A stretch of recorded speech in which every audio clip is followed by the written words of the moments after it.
Hola, bienvenidos a nuestro webinar Compliance, la trampa del checklist y el abismo que amenaza la ciberseguridad.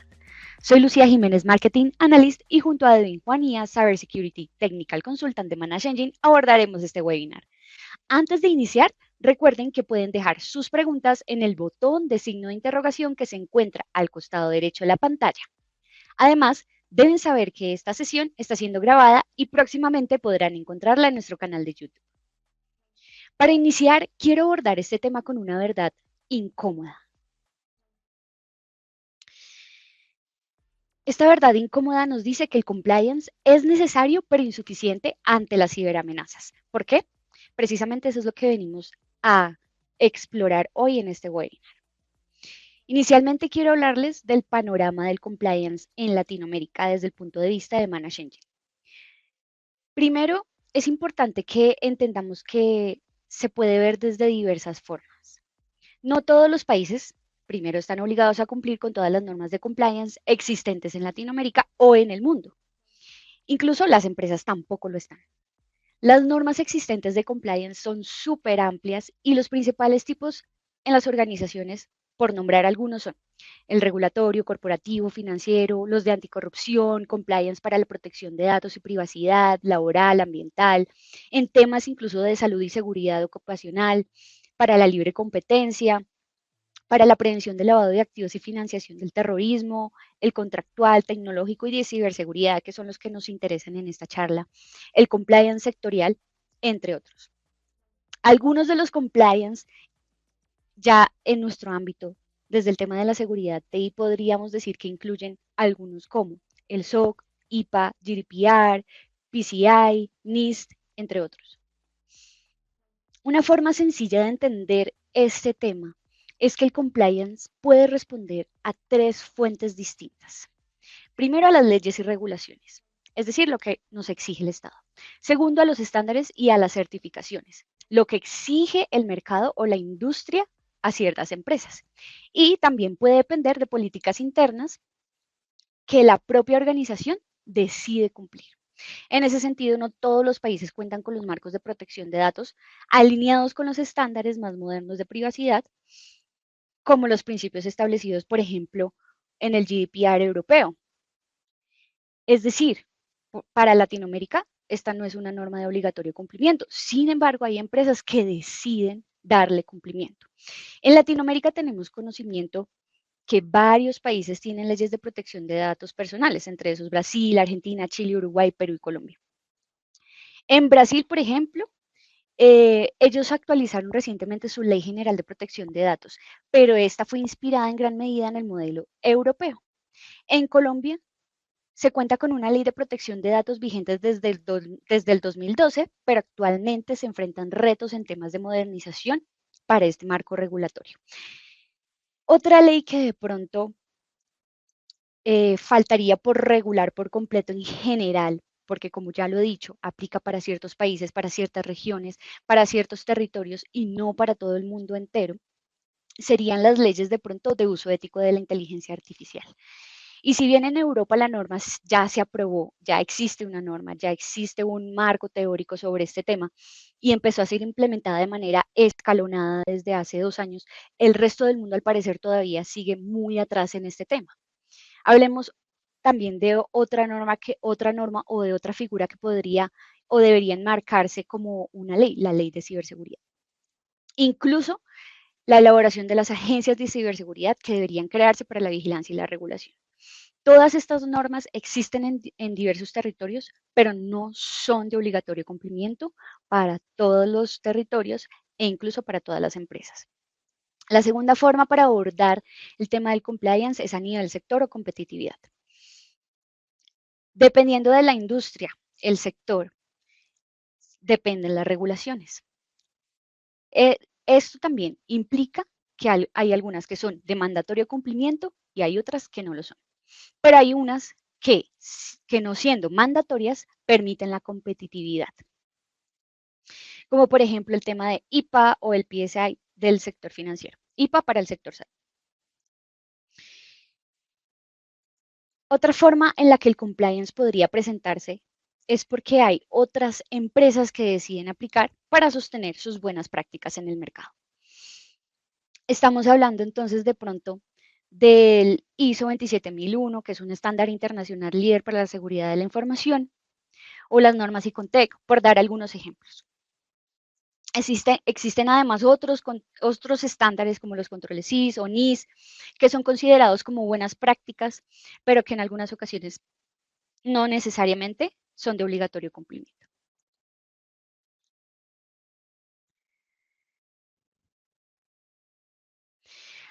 Ahora hablemos del compliance de cara al usuario.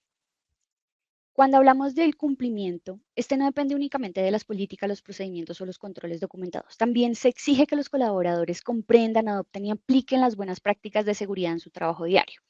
Pero uno de los principales desafíos es la brecha entre lo que la organización declara hacia el exterior que hace o lo que tiene en el papel y lo que realmente ocurre al interior de la organización. Esta diferencia suele hacerse evidente cuando los empleados desconocen las estrategias de seguridad o no entienden su papel dentro de ellas. El riesgo sigue siendo el factor humano en este caso. Es decir, no importa qué tan robustos sean los controles definidos en materia, si los usuarios no están capacitados ni comprometidos con las prácticas de ciberseguridad y la organización mantiene una superficie de riesgo significativa. Por esta razón es fundamental capacitar de manera continua a los colaboradores y validar periódicamente mediante pruebas, simulaciones y ejercicios prácticos que los conocimientos que se adquieren se están traduciendo en comportamientos seguros de la mano de los usuarios o de los colaboradores. Esto implica que cuando la ciberseguridad no hace parte de una cultura organizacional, pues se aumentan las probabilidades de las intrusiones y los ataques podrían llegar a ser exitosos. Para poner unos ejemplos aquí, de pronto retomando el tema de Latinoamérica, les comparto algunas normas que tenemos ya en nuestra web relacionadas, explicadas a fondo y además linkeadas con herramientas que Manage Engine aporta para que ustedes puedan ejecutarlas de mejor manera o de manera exitosa. Entonces, ¿qué pasa cuando tenemos un checklist del compliance? Ok, pero las empresas siguen siendo vulnerables. ¿Por qué se da esto?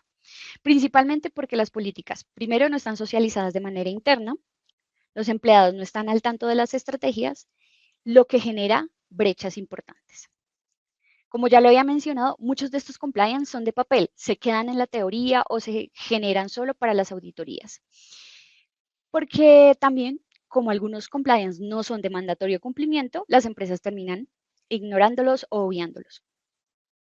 Adicionalmente, la ciberseguridad es muy probable que aún no haga parte de la estrategia del negocio.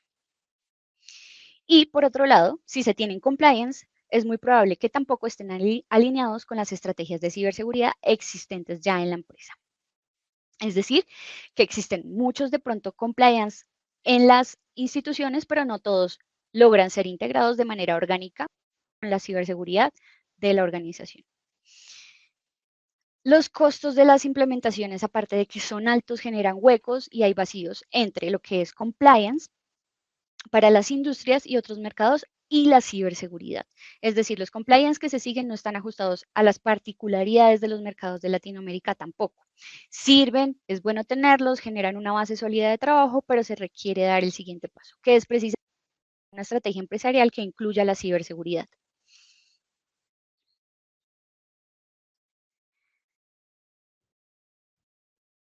Ahora, ¿por qué se puede confundir el cumplimiento con seguridad real? La confusión surge porque muchas organizaciones asumen que cumplir una regulación o un estándar equivale automáticamente a estar protegidas. Pero el compliance y la ciberseguridad no son lo mismo. La ciberseguridad debe concebirse desde el diseño de la organización y de su ecosistema tecnológico.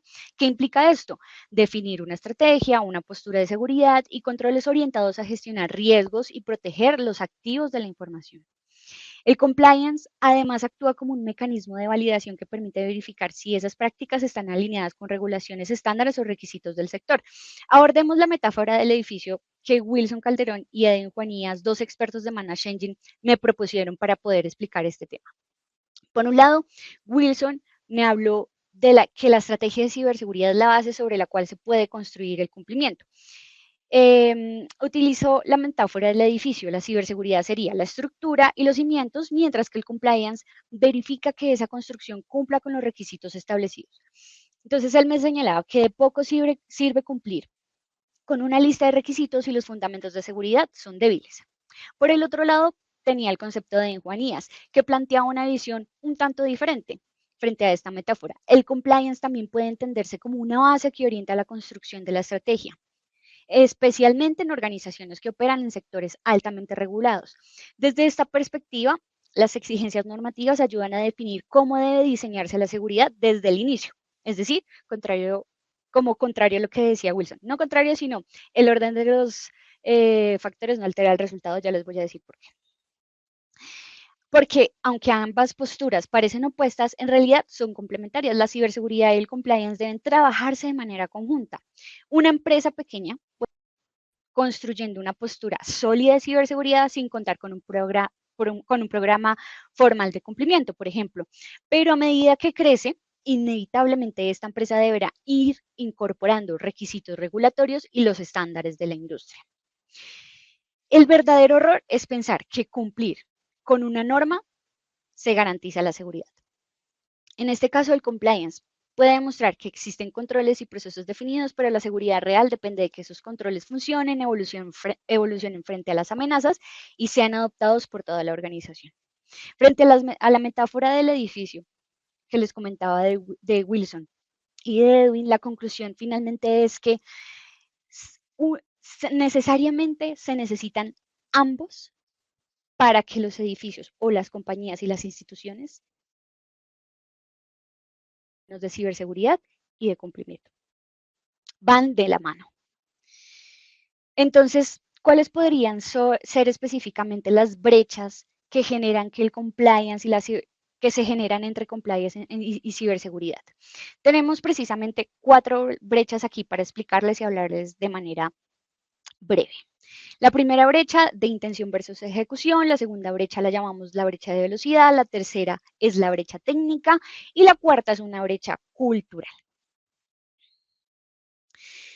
Para abordar la brecha entre la intención y ejecución, debo decirles que uno de los principales errores en temas de ciberseguridad es asumir que tener estas políticas documentadas equivale a estar protegido.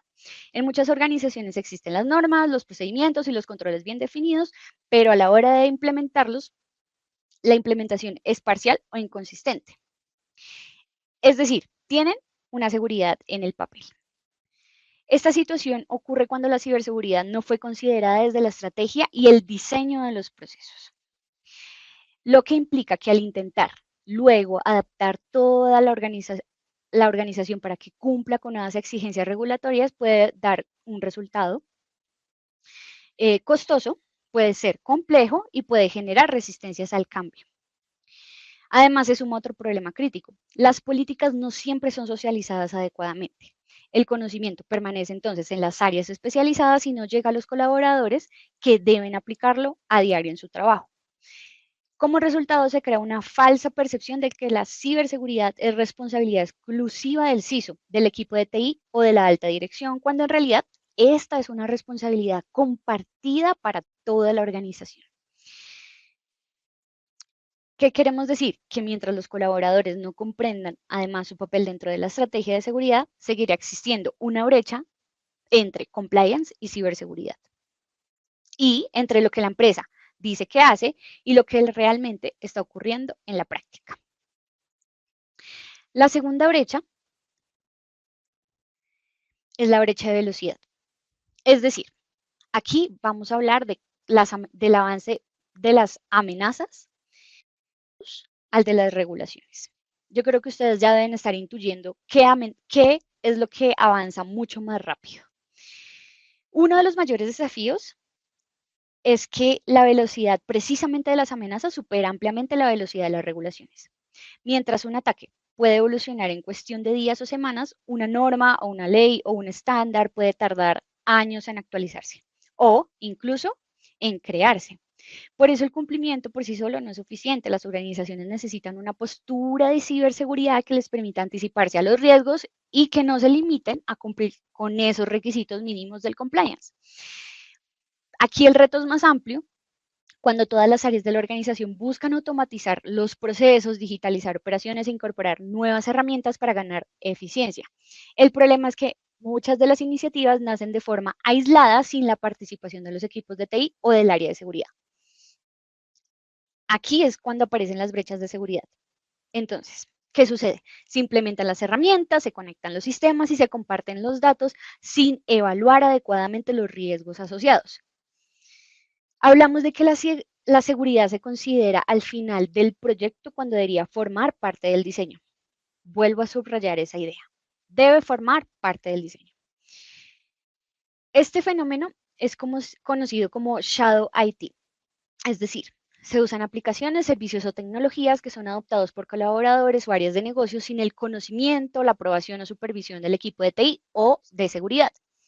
Y aunque se implementan con las mejores intenciones en pro de la productividad, pues las herramientas pueden introducir riesgos de seguridad, privacidad y cumplimiento que nadie está monitoreando. Un ejemplo de esta brecha de velocidad y confianza excesiva ocurrió en el 2025 con un popular componente de automatización o repositorio de código muy utilizado mundialmente. Les voy a dar pistas para no nombrarlo. ¿Qué sucedió?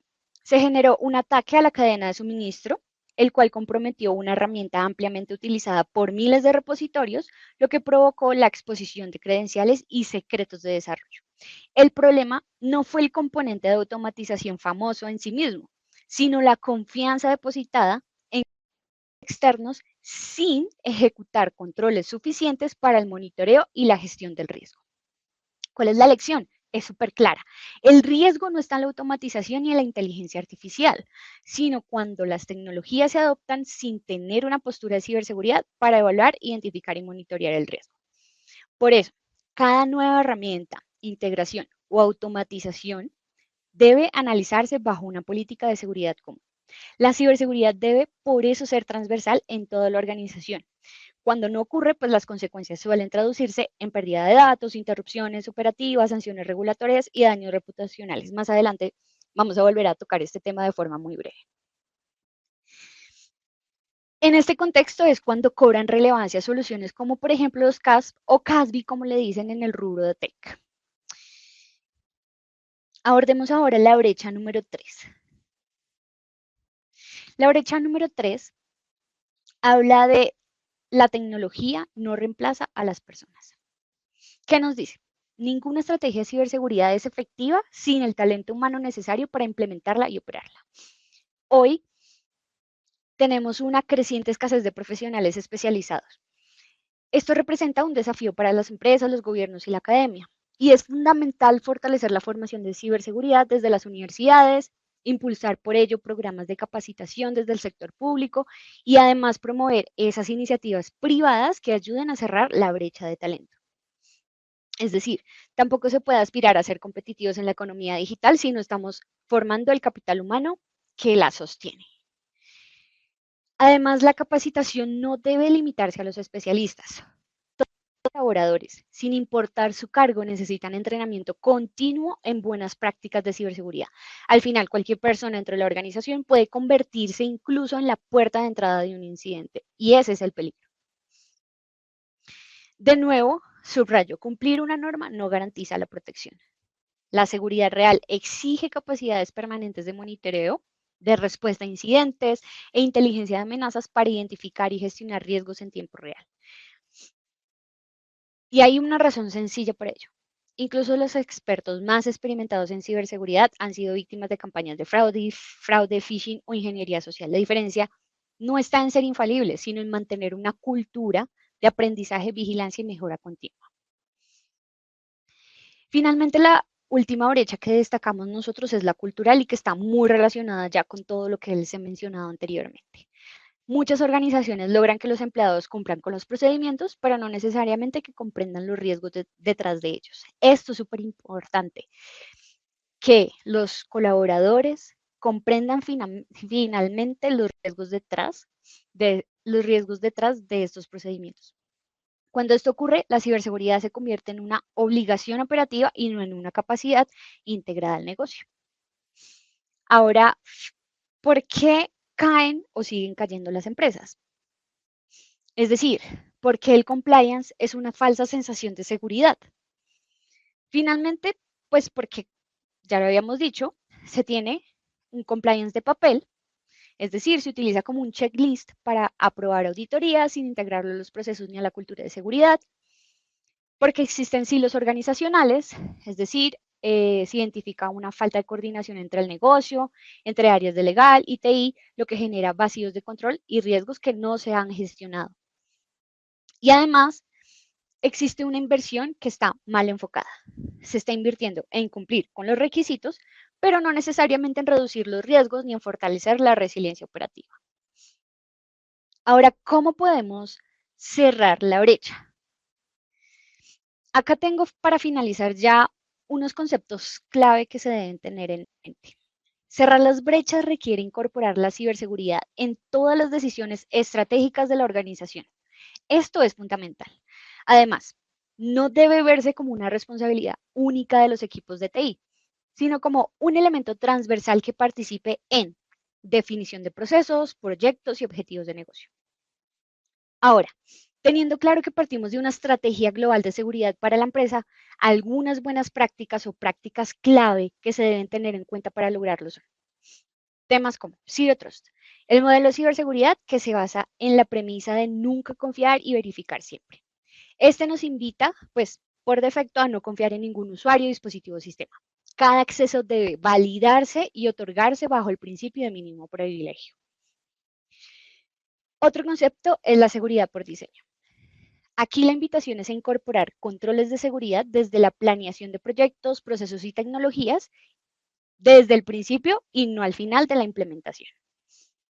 También incorporar conceptos como defensa en profundidad, que invita a establecer múltiples capas de protección para evitar que una sola falla comprometa a toda la organización. Finalmente, tenemos el afinamiento continuo. ¿Qué implica esto? Revisar periódicamente los accesos privilegiados, los perfiles de usuario, para garantizar que sigan siendo apropiados y no representen riesgos innecesarios. La meta es simple, pasar de una cultura donde las personas siguen reglas a una donde entienden por qué existen y cómo contribuyen a proteger el negocio. Para finalizar, quiero hablarles resumidamente un poco del costo de seguir teniendo este tipo de brechas entre compliance y ciberseguridad. Hablamos de que una empresa podría enfrentar no solo multas regulatorias y costos jurídicos, sino también las consecuencias de tener que pagar primas de seguros elevadas, indemnizaciones, el daño reputacional que es irreversible para las instituciones, la pérdida de clientes y de contratos. Aquí les dejo como tres casos reales que pueden investigar ya también por su cuenta en detalle. El primero habla de una agencia de calificación de riesgos en el 2017 que sufrió una de las mayores filtraciones de datos de la historia. 147 millones de personas resultaron afectadas y a pesar de que la empresa tenía certificaciones de cumplimiento vigentes, pues eh, tuvo que enfrentar diversas consecuencias, entre esas como una multa de 575 millones de dólares. La causa, pues, fue un error en los parches de seguridad que no se aplicaron a tiempo. Es decir, el compliance no detectó esto y tampoco fue capaz de detener el ataque. Por eso es importante que estas dos vayan de la mano, ciberseguridad y compliance. También tenemos el caso de una entidad en Panamá en el que se presentó un ataque de ransomware y paralizó los sistemas críticos de salud pública de ese país. Pues los datos sensibles de los pacientes quedaron comprometidos, obviamente expuestos. El impacto directo pues se vio en los servicios esenciales de la población. Esto evidencia de que el sector público también es vulnerable. Además, tenemos el caso de un deepfake en una firma de ingeniería y diseño en Hong Kong. Hablamos de una empresa privada en el 2024 en donde un empleado fue engañado mediante una videoconferencia con identidades falsas generadas por IA. La pérdida fue de 24 millones de dólares. Y esto también nos indica que el cumplimiento normativo no contempla este tipo de vector de ataque emergente. Finalmente, abrimos el espacio para la realización de preguntas.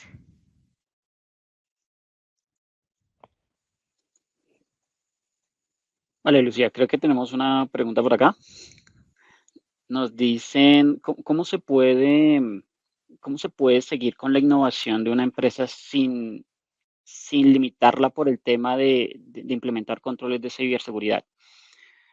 Me parece que es una excelente pregunta, realmente, porque claro, estamos hablando de que todo proceso de innovación de la organización o en general todas las áreas que participan de la empresa deberían de alguna u otra manera incluir un componente de ciberseguridad y estar alineado con lo que se está haciendo desde IT. Entonces, ¿cómo llevamos a la par ambas filosofías? Estar constantemente innovando y al mismo tiempo garantizando de que la cultura de ciberseguridad está embebida dentro de estas iniciativas nuevas o existentes. Una forma de hacerlo, precisamente, tiene que ver con el hecho de cómo coincidimos desde el principio esa idea. ¿Quiénes son las personas que participan? ¿Cómo evaluamos el nivel de acceso que tienen a los diferentes recursos y demás? No se trata, en efecto, de frenar cada iniciativa que nace dentro de las organizaciones. Se trata desde que el momento en que nace esa iniciativa podamos identificar claramente cuáles son las personas que están involucradas, cuál es el nivel de acceso que van a tener a los tipos de información y en dónde viven esos tipos de información. Y todo nace con temas tan sencillos como puede ser el momento en que se empieza a crear la identidad del usuario. ¿Sí? Entonces, por ejemplo, y déjenme, yo les comparto por acá un momento mi pantalla, porque me parece que es una pregunta bastante interesante. Normalmente, cuando uno ingresa, digamos, a una organización y una empresa a desplegar servicios de proyectos nuevos, de formar equipos, de aprovisionar esos recursos, una de las cosas que generalmente no se alinea precisamente con los procesos de compliance que probablemente tengamos dentro de organizaciones, cómo se solicita y se gestiona un acceso. Normalmente, por la importancia del proyecto, por la urgencia del proyecto, empezamos a crear accesos de forma indiscriminada. eh, que tomamos en el momento porque necesitamos empezar a dar nuestra primera victoria temprana. Esto solamente es un escenario, por ejemplo, de ese tipo de escenarios. ¿Qué es lo que sucede? Normalmente ese tipo de accesos quedan abiertos, ¿vale? Y perdemos visibilidad de qué está sucediendo. Hace un momento lo hablábamos y es qué pasa con la velocidad de seguimiento de los cambios que estamos haciendo, con la velocidad de poder cumplir con un compliance. No siempre esa velocidad está acorde a la velocidad con la cual nuestro equipo puede operar. Ahí es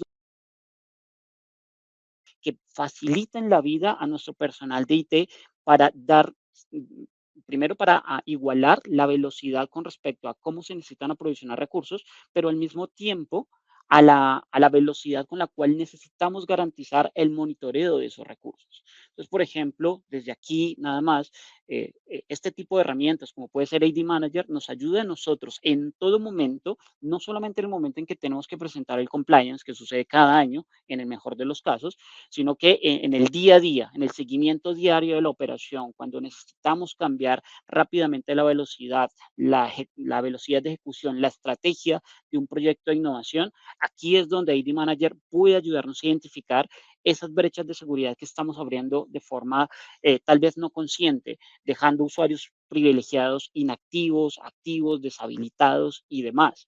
Normalmente para estos proyectos de innovación, uno necesita no solamente ver en dónde está abriendo esas capas de seguridad, esas brechas de seguridad, sino que al mismo tiempo necesita también tener o poder garantizar que cada cierto tiempo nosotros podemos garantizar que los accesos que estamos otorgando están siendo constantemente monitoreados. Es decir, el compliance por un lado nos solicita que nosotros tenemos que garantizar que de alguna manera estamos verificando los accesos de forma permanente. Sin embargo, no nos dice, y ahí es donde Lucía hace un momento nos hablaba, ¿cómo hago yo para traducir de eso del papel, traducirlo a un control y a un entregable que yo pueda tener fácilmente? Aquí también AD Manager, digamos que nos permite a nosotros crear ese tipo de escenarios donde puedo crear una campaña de, por ejemplo, de certificación que puedo ejecutar a petición, donde yo puedo asegurarme cada 2, cada 3 meses, no solamente para el compliance, sino precisamente para acompañar la velocidad de cambios, si las personas que yo definí para un proyecto de innovación, de esos usuarios que están en el directorio activo, para las carpetas a las cuales tuve que darles acceso a nivel de las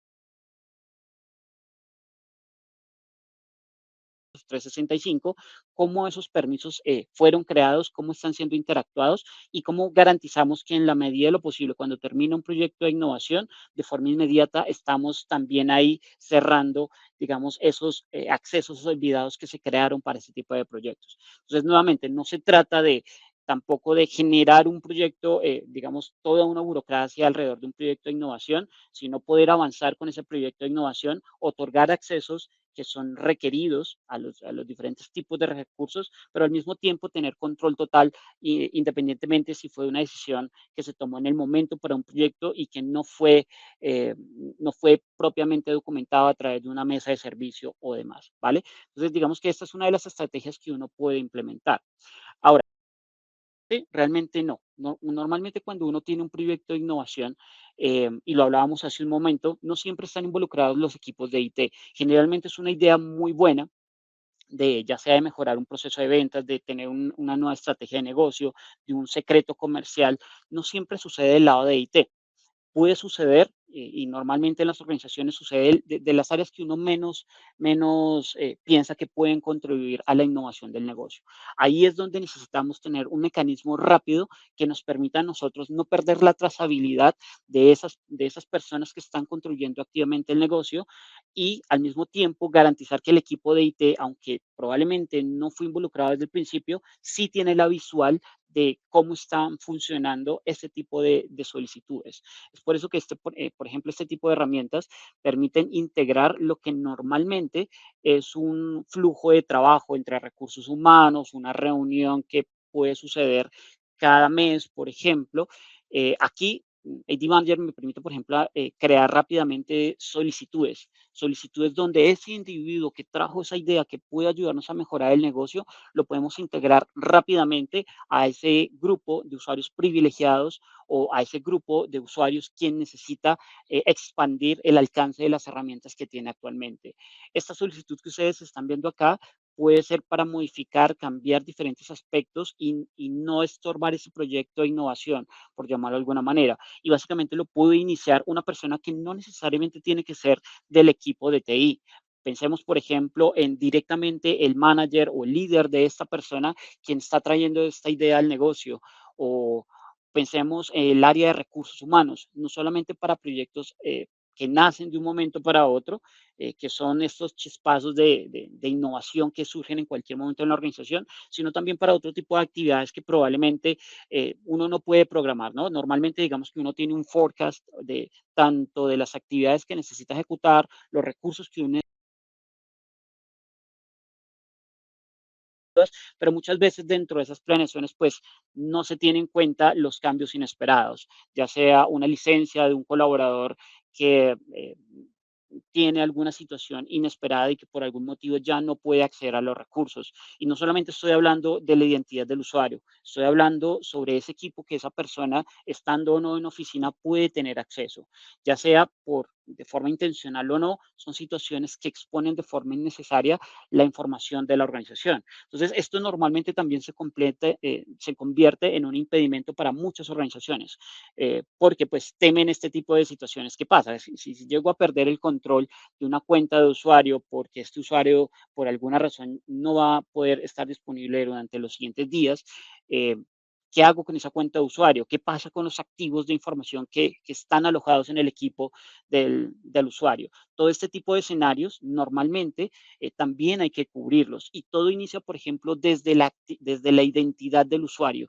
¿Quién conoce qué cambió en esa identidad? No necesariamente es el equipo de IT. Si es el jefe directo, este tipo de solicitudes, por ejemplo, también pueden ayudar a modificar ese usuario, los permisos, asegurarnos de que podemos bloquear el usuario, podemos desactivarlo, podemos retirar todos los permisos. Con soluciones de gestión del dispositivo podemos asegurarnos que ese dispositivo, en la medida en que cambia el estado de su identidad, el dispositivo puede estar cifrado, estamos garantizando que tiene un antivirus, estamos garantizando que el equipo es completamente seguro, ¿vale? Em, entonces, digamos que son diferentes tipos de estrategias que uno puede implementar a la hora de garantizar que las organizaciones en este mundo digital sigan siendo competitivas, sigan transformando productos y servicios, pero al mismo tiempo nosotros del lado de IT podamos acompañar esas estrategias sin limitar la productividad de los usuarios. ¿Vale? Ahora, ¿es lo único que se puede? No, los compliance, y lo hemos venido mencionando, muchos compliance no están adaptados a los tamaños de las organizaciones. Y no solamente no están bien adaptados a las diferentes particularidades que tenemos en el mercado latinoamericano, sino que también dejan por fuera, y lo mencionamos en un momento con este caso de uso, lo que pasa en el día a día, ¿vale? Si un compliance te dice que debes monitorear las actividades de la cuenta, tener un control de cuándo se aprovisiona, cuándo no se aprovisiona, deja por fuera situaciones como, por ejemplo, qué pasa cuando el usuario precisamente necesita ingresar a recursos que son confidenciales. Eh, la norma te dice a ti que una contraseña, por ejemplo, debe tener una longitud mínima de 12 caracteres, caracteres con símbolos especiales y demás, y muchos de nosotros ha implementado eso. Sin embargo, esto no garantiza al contexto en el cual un usuario ingresa a un recurso crítico de la organización. ¿Qué pasa si ese usuario, y me lo he encontrado muchas veces, es una pregunta bastante frecuente, es, bueno, yo ya tengo, para ese tipo de escenarios, tengo un bol de contraseñas, un baúl de contraseñas, pero muchas veces eso no soluciona el tema de fondo, porque aunque tienes un bol de contraseñas, sigue dependiendo del usuario. Cuando un usuario se va, por ejemplo, lo que va a suceder ahí es que, primero, resulta que es el único usuario que tenía acceso como tal a las aplicaciones o tenía acceso a esas credenciales. Cuando se va el usuario, pierde completamente ese acceso, esa cobertura. Y el riesgo no solamente está en perder el acceso a los sistemas críticos de la organización, sino que también el tema está relacionado a que tengo un usuario que probablemente ya no hace parte de la organización con una base de datos de contraseñas a los sistemas críticos del cual ya no tengo control y no sé en qué momento va a utilizar esa información confidencial, ¿vale? Entonces, ahí también necesitamos garantizar que estos proyectos de innovación, el acceso, por ejemplo, a los recursos confidenciales de la organización, no dependan del usuario, ¿vale? Te decía hace un momento, la normativa me dice a mí que yo debo tener una contraseña mínima de 12 caracteres. Sin embargo, no me dice a mí, por ejemplo, cómo tengo que gestionar esa contraseña y cómo hago yo para que no dependa del usuario. Ahí es importante poder establecer servicios como el que les estoy mostrando actualmente, que les permita gestionar ese acceso controlado, donde el momento en el que el usuario necesita, por ejemplo, ingresar a una máquina, como yo lo estoy haciendo en este momento, se tenga que proveer una razón de negocio, una aprobación que puede ser automática o basada en el horario del usuario o puede ser, por ejemplo, aprobada por alguien más. Y en el momento en que ese recurso crítico es desprovisto, o bueno, es provisto, se pueda desproteger a petición y yo pueda, digamos, conectarme de forma remota a diferentes recursos. Aquí uno podría decir, bueno, estoy teniendo un acceso controlado, ¿eso cómo contribuye, por ejemplo, a ir más allá de un compliance? Bueno, el compliance te dice que esto debe estar monitoreado, pero no te dice y no te ayuda, por ejemplo, en una investigación post-mortem, ¿no? De cómo se conoce el término. Y es que, por ejemplo, cuando tú tienes la posibilidad no solamente de garantizar lo que te pide el compliance con respecto a monitorear, tener un control de accesos privilegiados, sino que desde acá, por ejemplo, tú puedes grabar la sesión del usuario que te puede ayudar a ti en una investigación post-mortem, eso también actúa como una medida disuasiva para cualquier colaborador interno que quiera, digamos, extralimitar sus funciones o quiere ir más allá de lo que es debido dentro de la organización. Entonces, aquí estamos tomar medidas efectivas, no solamente para proteger la organización, no solamente para la resiliencia en materia de ciberseguridad, sino al mismo tiempo una medida que garantiza en todo momento un acceso seguro, una rotación, por ejemplo, constante de contraseñas, garantizar de que esas contraseñas no dependen del usuario y cuando aún el usuario está ingresando a estos recursos críticos, hay una medida disuasiva y que es la grabación de la sesión para evitar que ese usuario tenga usos creativos, lo digo yo, en los recursos que son críticos, ¿vale? De esa manera garantizamos que cuando se solicita una ventana de mantenimiento, sabemos qué es lo que va a ejecutar el usuario, está, está esta medida por diseño de la seguridad de que estamos grabando todo lo que está haciendo el usuario y tenemos una herramienta post-mortem a la hora de evaluar posibles incidencias de seguridad, ¿vale? Entonces, esto hace parte de ir mucho más allá del compliance. Bien, entonces ahora uno puede también, digamos, ver este tipo de escenarios, por ejemplo, desde el punto de vista de la auditoría.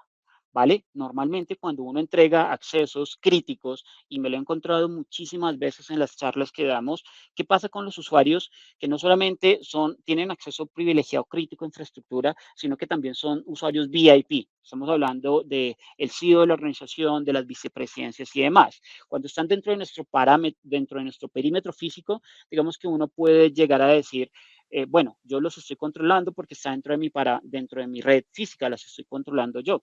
Sin embargo, eso no necesariamente es cierto. Si bien tú por compliance debes de tener mapeados los atributos, los permisos de una cuenta, por ejemplo, eso no te dice a ti que todo dispositivo o todo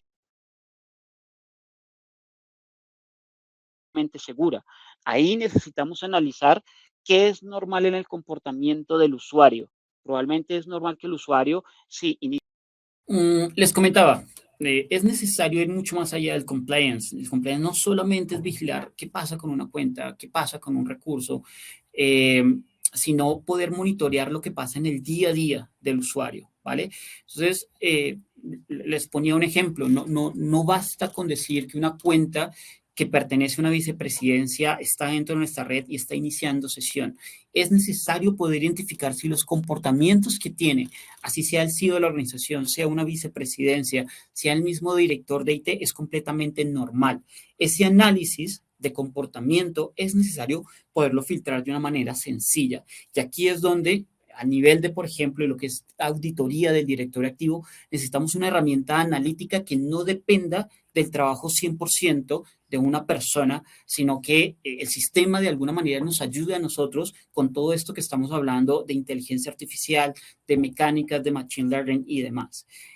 Poder filtrar lo que es ruido tradicional de nuestra operación con respecto a poder detectar de forma temprana todas esas actividades que se desvían de un patrón estándar de un usuario, ya sea porque inicia sesión de forma fallida o tiene intentos de inicio de sesión fallida, porque su actividad con respecto a los archivos que visitan normalmente, por ejemplo, ha cambiado, ya sea porque no ingresan normalmente a un archivo o porque la cantidad de intentos fallidos a un repositorio al cual no debería tener acceso ha venido aumentando. Todo este tipo de reportes que, por ejemplo, si ustedes están viendo de esta herramienta, es lo que a nosotros nos permite, por ejemplo, identificar procesos anómalos. No solamente el acceso a archivos, sino los procesos que ocurren, por ejemplo, en una máquina.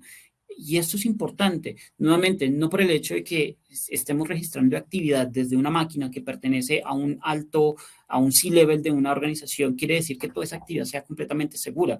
En ocasiones,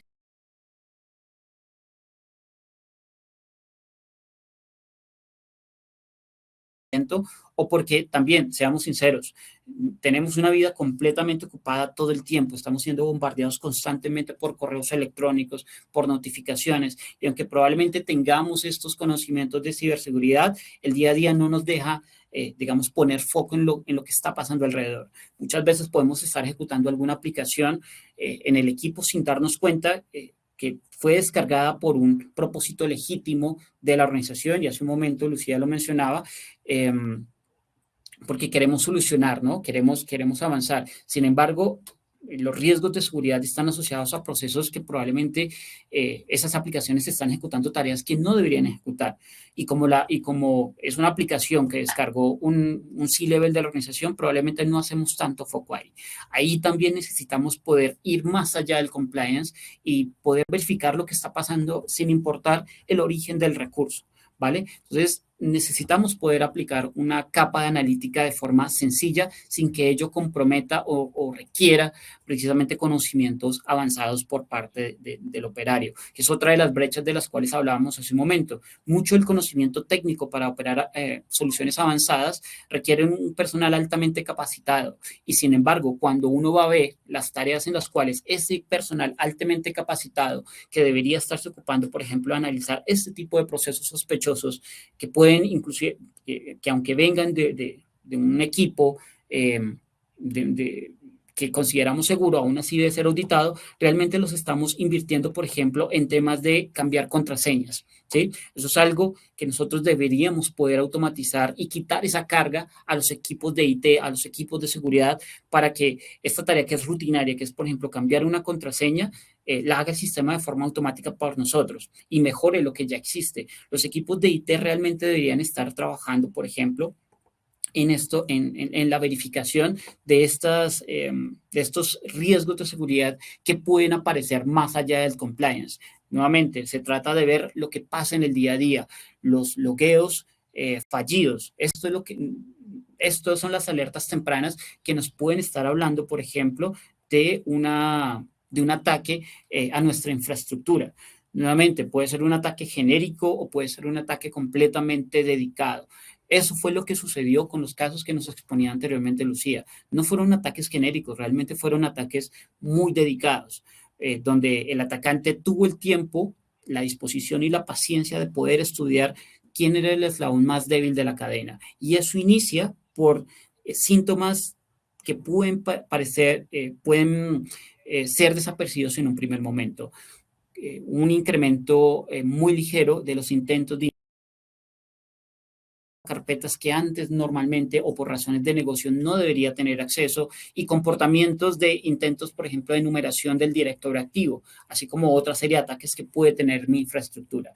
Todo este tipo de cosas son síntomas que pueden aparecer muy levemente. Sin embargo, cuando no tengo un analista de seguridad enfocado a este tipo de escenarios, es muy fácil perderlos de vista y finalmente darnos cuenta que algo pasó 6, 7 meses después cuando empezó el primer intento de vulneración de nuestra infraestructura. Entonces, es importante tener un campo 360, tanto de lo que sucede a nivel de cómo se aprovisionan las identidades, cómo es el comportamiento del usuario, si el usuario ingresa en diferentes contextos, sea que esté dentro o fuera de la organización, cómo aseguro yo dentro de un contexto de negocio válido. Estas herramientas lo que proponen es precisamente en cada una de esas capas poder asegurar que hay un control de seguridad. Ahora, si nosotros nos vamos, por ejemplo, a los datos, también es importante poder identificar en dónde están los datos confidenciales de la organización y aún cerrar mucho más esa brecha. El compliance me dice a mí que yo debo proteger información sensible, pero aún falla con respecto a cómo yo hago para identificar dónde está esa información sensible, ¿vale? Entonces, ahí tenemos diferentes frentes de operación donde necesitamos fijar una posición de ciberseguridad, dependiendo del tamaño de nuestra organización, al menos una posición robusta de ciberseguridad que nos permita garantizar de que todas las operaciones están medidas con respecto a cuáles son las personas que ingresan, a qué tipo de información ingresan, cuál es el riesgo asociado con ese tipo de información y cuáles son las posibles acciones de mitigación que uno podría tener ahí, ¿vale? Entonces, y esto es independientemente si solamente estamos trabajando en soluciones on-premise, si estamos trabajando en soluciones en la nube, inclusive ahí, si no hay ya sabemos que muchos de los fabricantes pueden ofrecernos no solamente controles de seguridad, sino alinearlos también a compliance de seguridad, pero muchas veces ese tipo de soluciones por el tema de costo es prohibitivo. Entonces, ahí también necesitamos, aunque sea prohibitivo, de alguna manera necesitamos desarrollar un mecanismo que nos permita auditar lo que está pasando allí, que nos permite identificar los riesgos asociados a los servicios en la nube. Entonces, ustedes pueden ver acá que también de una manera muy sencilla, yo puedo tener un análisis de exactamente qué está sucediendo con esos servicios en la nube, en dónde están, cómo puedo hacer una evaluación rápida del riesgo o de las detecciones o el nivel de políticas que yo estoy configurando sobre servicios en la nube. Lo que pretende esto es precisamente apoyar ese aceleramiento con respecto a si yo tengo un personal junior o mi área de IT no es dedicada o recién la estoy formando, poder tener herramientas que aceleren la capacidad de equipos de IT sin necesidad de que sean completamente expertos. ¿Quiere decir eso que no necesito, que hemos cerrado finalmente la brecha de seguridad de personal altamente calificado? La respuesta es no. Hoy en día sabemos que gracias a este tema de inteligencia artificial, no solamente nos ayuda en temas de productividad, sino que muchos de los atacantes también la están utilizando para acelerar la velocidad con la cual diseñan nuevas estrategias. Nosotros desde el equipo del lado de IT, en la medida en que tengamos personal altamente calificado, también podemos utilizar servicios de IA para acelerar nuestra capacidad de respuesta e inicia precisamente por facilitarles la vida a las personas de IT y filtrar lo que es ruido y empezar. Si tenemos más preguntas por ahí. Sí, sí, Edwin, tenemos más preguntas por acá.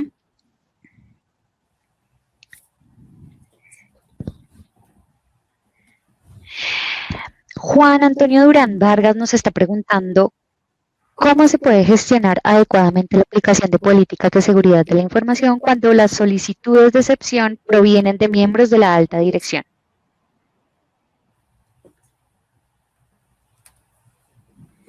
Esa es una excelente pregunta y parte mucho de lo que estábamos hablando al principio. ¿Cómo hago yo para conciliar ambas posiciones? ¿Vale?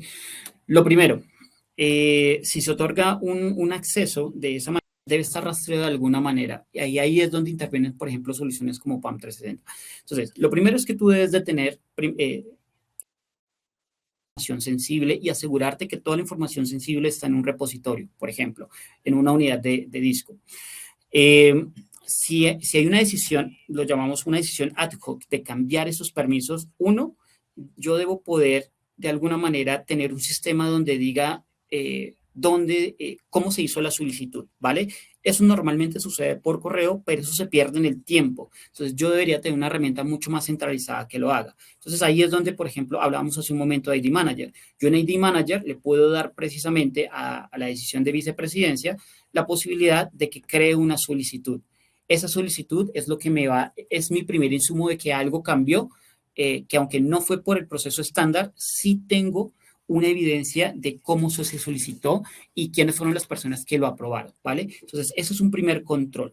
El segundo control tiene que ver con que una vez yo descubierta la información sensible en dónde está y asegurándome que está solamente en un repositorio bajo estricto control de permisos y que esos permisos yo los puedo modificar, por ejemplo, a través de este tipo de solicitudes, es otorgar ese permiso de forma temporal.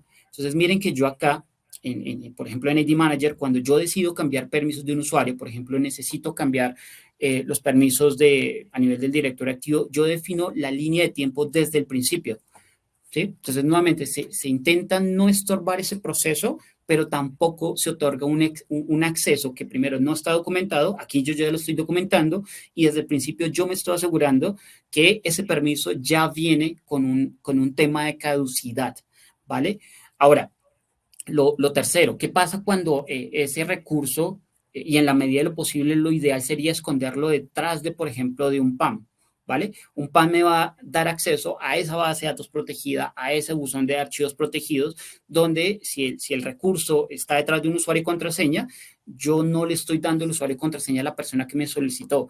Yo cambié permisos, sí, en efecto, están por un tiempo determinado y aún para ingresar a ese recurso protegido, el usuario no lo puede hacer de forma a voluntad todo el tiempo que quiera, sino que también hay un proceso de protección dentro de un horario de oficina y aún para ingresar a ese recurso comprometido o a ese recurso privilegiado, yo cambio la contraseña, ¿vale? Entonces son algunas de las medidas que yo puedo tomar.